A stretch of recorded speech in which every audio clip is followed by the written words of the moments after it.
Hoje, quarta-feira, dia 5 de outubro, peçamos ao Espírito Santo que venha em nosso auxílio e nosso socorro, iluminar os nossos pensamentos, controlar as nossas palavras, encher o nosso coração de muita paz e amor.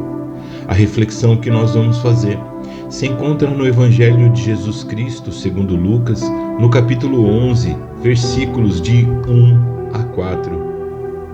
Naquele tempo, um dia, num certo lugar, estava Jesus a rezar.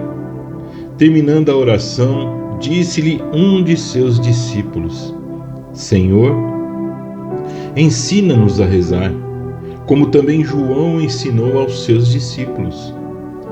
Disse ele então: quando orardes, dizei: Pai, santificado seja o vosso nome. Venha o vosso reino. Dai-nos hoje o pão necessário ao nosso sustento. Perdoai-nos os nossos pecados, pois também nós perdoamos àqueles que nos ofenderam. E não nos deixeis cair em tentação. Palavra da salvação, glória a vós, Senhor. Hoje, nesse dia 5 de outubro, a liturgia da Igreja nos apresenta uma passagem aonde o nosso Senhor e Salvador Jesus Cristo nos ensina uma grande oração, a mais forte e verdadeira oração que deveria sair dos nossos corações. Aqui nesse momento nós vemos em que Jesus estava em oração e um de seus discípulos quis aprender com Jesus como rezar. E aqui muitas vezes está um dos grandes segredos dos nossos fracassos através das nossas orações. Nós muitas vezes não pedimos a Jesus: Senhor, ensina-me a rezar. Nós queremos ficar falando e jogando palavras sem sentido, sem profundidade, sem propósito. E aqui, o discípulo, quando olha Jesus rezando, o que ele vê em Jesus é uma intimidade muito grande de Jesus com o Pai que estás no céu. Foi essa vontade que o discípulo, olhando a Jesus, teve, de ter essa intimidade, ter essa profundidade com que Jesus se dirigia a Deus que é Pai. E esse discípulo, tendo a coragem, tendo a necessidade de sentir aquela mesma coisa que Jesus sentia enquanto se colocava em oração, ele pediu: Mestre, Senhor, ensina-me a rezar.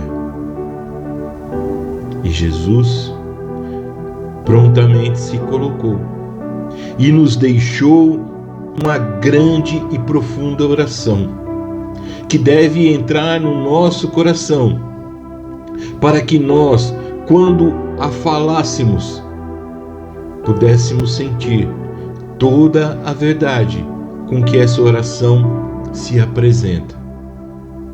Nós podemos dividir essa oração em 3 momentos muito importantes, e então nós vamos perceber que ela não deve ser rezada de qualquer maneira, porque ela traz palavras profundas. Num primeiro momento do Pai Nosso, nós vamos ver um louvor, um grande louvor a Deus que é Pai, a esse nome santo, a esse nome que quer derramar sobre todos bênçãos, graças. E então nós louvamos por Ele ser santo. Nós louvamos por ele se colocar como Pai, E nós, como filhos adotivos, tomamos posse desse momento.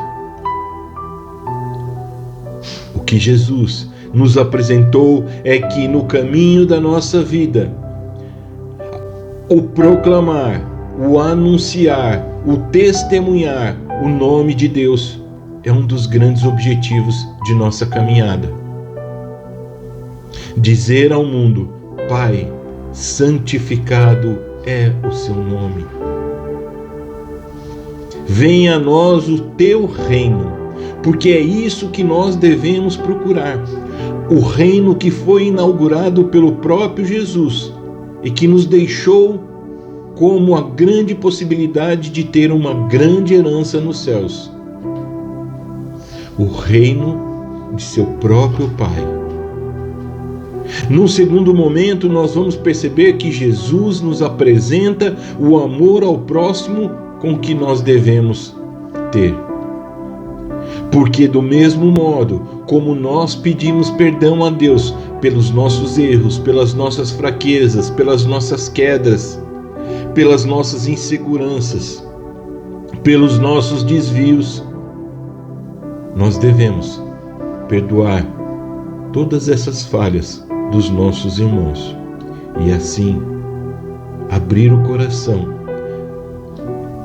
para derramar esse perdão.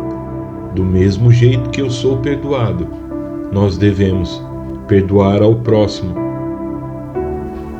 E por último, a grande necessidade que nós temos de ter a presença de Deus em nossa vida, confiar na sua segurança,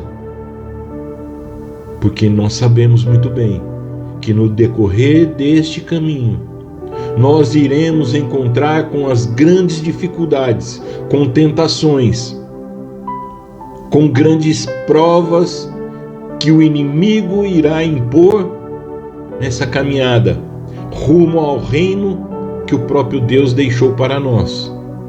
E por isso é necessário levantar o nosso clamor a Deus: Senhor, afaste de nós o mal, a tentação, os perigos, as ciladas, os embustes, tudo aquilo que nos leva a perder, que não nos leva em direção ao reino de Deus.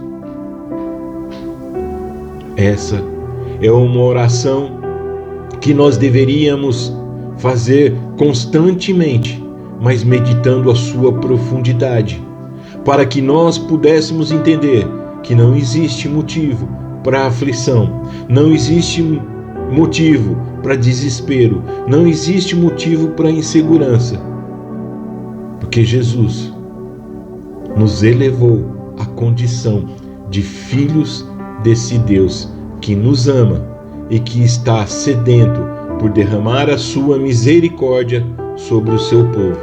Que Deus abençoe a todos. Tenha uma excelente quarta-feira e até amanhã.